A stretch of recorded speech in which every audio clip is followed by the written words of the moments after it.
An urgent evacuation order has just been issued, and it has changed the atmosphere of the conflict between the United States and Iran. This Wednesday, April 22, 2026, the Trump administration sent a direct message to United States citizens who are still in Iran: leave now. The warning came after the partial reopening of Iranian airspace, but the message was not one of relief, it was one of danger. When Washington advises immediate withdrawal, the signal is clear. The White House does not see real stability.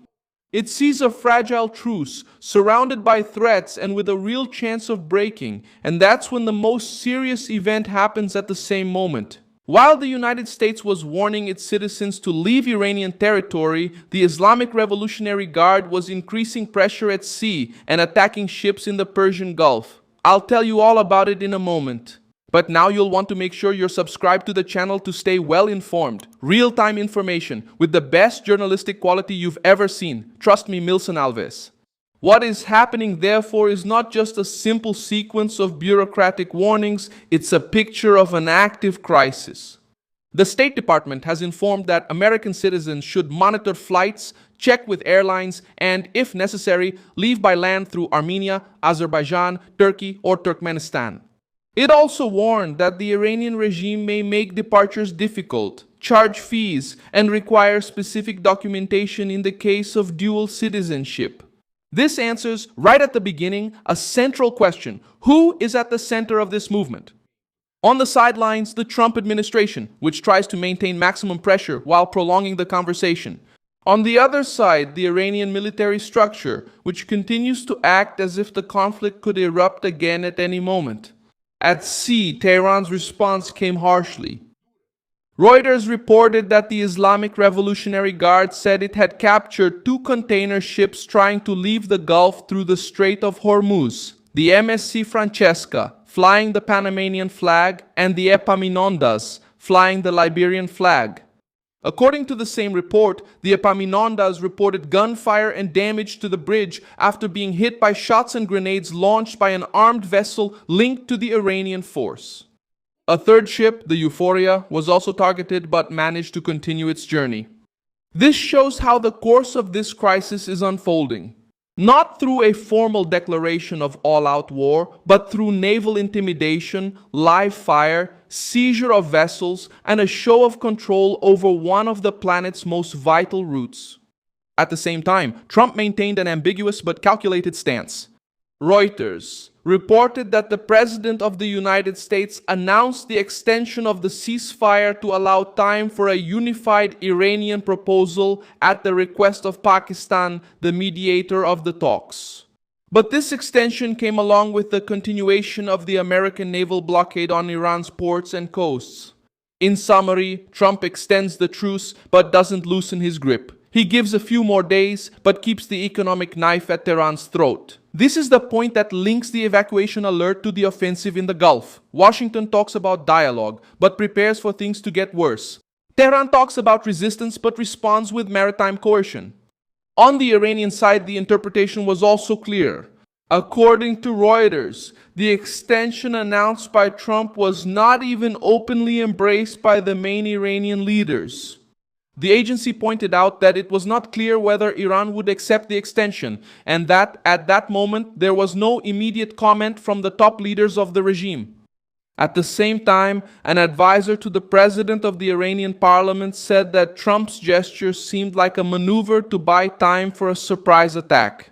This is where the strongest suspicion circulating in these circles comes in. That the regime is divided, tougher, more militarized, and less willing to make visible concessions. It's no coincidence that, in the material circulating about the case, the prevailing feeling is one of internal disorder and increasingly weaker political command in the face of the armed wing. This suspicion doesn't come out of nowhere. Reuters itself reported that Trump justified his decision by saying that the Iranian government was seriously fractured. The sentence is important because it helps to understand the background of the evacuation order. If Washington believes there is deep division at the top of the regime, then the calculation changes. In such an environment, an impulsive decision, a split between factions, or an out-of-control reaction can happen faster than a formal negotiation. And when that coincides with a ship under fire in the Persian Gulf, the message to American civilians becomes obvious. Don't wait for the situation to completely close, leave beforehand.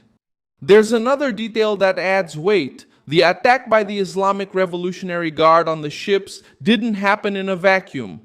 It happened precisely when the international discussion was revolving around whether or not to reopen Hormuz, whether or not to resume shipping traffic, whether or not to ease the crisis. The Guardian highlighted that the president of the Iranian parliament, Mohammad Bagher Ghalibaf, called the reopening of the strait impossible, while, according to him, violations of the ceasefire persist, including the United States naval blockade. This shows why the crisis does not cool down. Iran seeks to use the strait as political leverage. It wants to make it clear that unless Washington pays a price, there will be no simple return to normal circulation. In other words, Tehran is trying to turn the sea into a bargaining weapon. In practice, this helps explain the reason behind Iran's actions. The Islamic Revolutionary Guard is not just acting to intercept ships. It acts to prove that it is still capable of imposing fear, cost, and delay.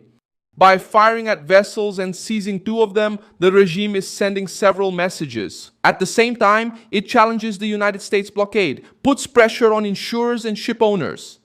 And it tries to tell the world that nothing will pass through there without Tehran setting some kind of terms. The truce exists only in words, while real power continues to operate under the logic of threat. The timing chosen for this sequence also draws attention.